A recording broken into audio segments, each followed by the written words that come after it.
கர்த்தர் அதிசயங்களை செய்கிறார். ஊழியங்கள் வழங்கும் ஜீவ வார்த்தை. கர்த்தருடைய ஊழியக்காரன் இயேசுவின் நாமத்தில் உங்களை வாழ்த்துகிறேன். நீங்கள் கர்த்தரால் ஆசீர்வதிக்கப்பட்டவர்கள். இந்த பூமியில் ஆசீர்வாதமா இருப்பீங்க. அநேகருக்கு நீங்கள் ஆசீர்வாதமா இருப்பீங்க. உங்களால் அநேக குடும்பங்கள் வாழும். அநேகருக்கு நீங்கள் உணவு கொடுப்பீர்கள், வஸ்திரம் கொடுப்பீர்கள், அநேகருக்கு நீங்கள் சம்பளம் கொடுப்பீர்கள். அப்படி நிலைக்கெல்லாம் உங்களை கொண்டு வருவார் ஆண்டவர். பயப்படாதீங்க. சூழ்நிலைகளை கர்த்தர் மாற்றுவார்.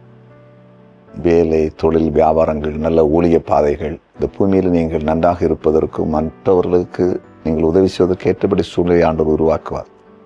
பயப்படாதீங்க. இந்த நாளின் ஜீவார்த்தைக்கான வசனம் சங்கீதம் 29:7. கர்த்தருடைய சத்தம் அக்கினி ஜுவாலைகளை பிளக்கும். கர்த்தருடைய சத்தம் அக்கினி ஜுவாலைகளை பிளக்கும். அப்படின்னா ஆண்டவருடைய வார்த்தை, அவருடைய சத்தம், அவருடைய வல்லமை பிளந்து வழியை உண்டாக்கும்.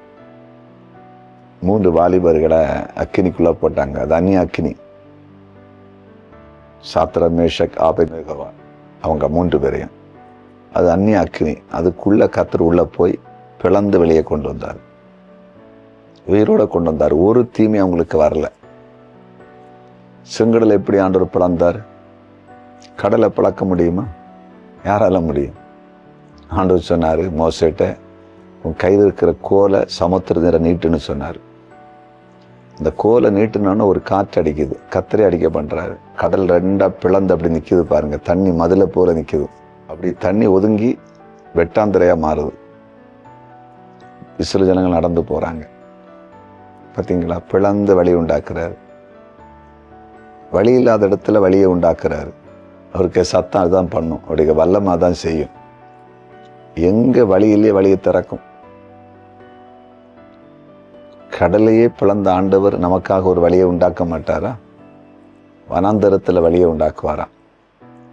அவாந்தருடைய நீரூற்றை உண்டாக்குவாராம். கண்மலையை பிளந்தார்ல, செங்கடலை பிளந்தது மட்டும் இல்லை, அதே மோசையுடைய கோல் ஆண்டு சொன்னார், அதை எடுத்து கண்மலையில் அடின்னு சொன்னாரு. உடனே பாறை பிளந்துச்சு, மலை பிளந்துச்சு, அதில் தண்ணி வந்துச்சு. அப்படின்னு நான் எது பிளக்காது? உங்களுக்காக செங்கடலும் பிளக்கும், மலையும் பிளக்கும், அக்கினி ஜுவாலையும் பிளக்கும். அதிசயத்தை பார்க்க போறீங்க. கர்த்தருடைய சத்தத்தின் வல்லமையை, அவருடைய மகிமையை நீங்க பார்க்க போறீங்க. சில காரியங்கள் அப்படி திறந்து விடப்படும். வழி உண்டாகும். பிளந்து உள்ளே போன மாதிரி போவீங்க. அதிசயங்களை பார்க்க போறீங்க. ஜெபிப்போமா? ஜெபிக்கணும். ஆண்டவரே, உம்முடைய பிரசன்னத்துக்காக நன்றி.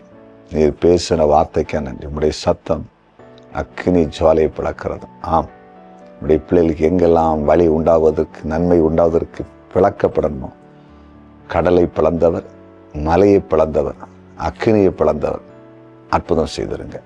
அப்படி செய்கிற நன்றி. இந்த நாள் அற்புத நாளாய் மாறட்டும். இன்றைய பிறந்த நாளை காண்கிற அனைவரையும் ஆசீர்வதியும். திருமண நாளை காண்கிற குடும்பங்களை ஆசீர்வதியும். குறிப்பாக கமெண்ட் செக்ஷனில் ஜெப குறிப்பு அனுப்பி இருக்கிற எல்லாரையும் ஆசீர்வதியும். எல்லாருக்கும் அற்புதத்தை செய்யுங்க.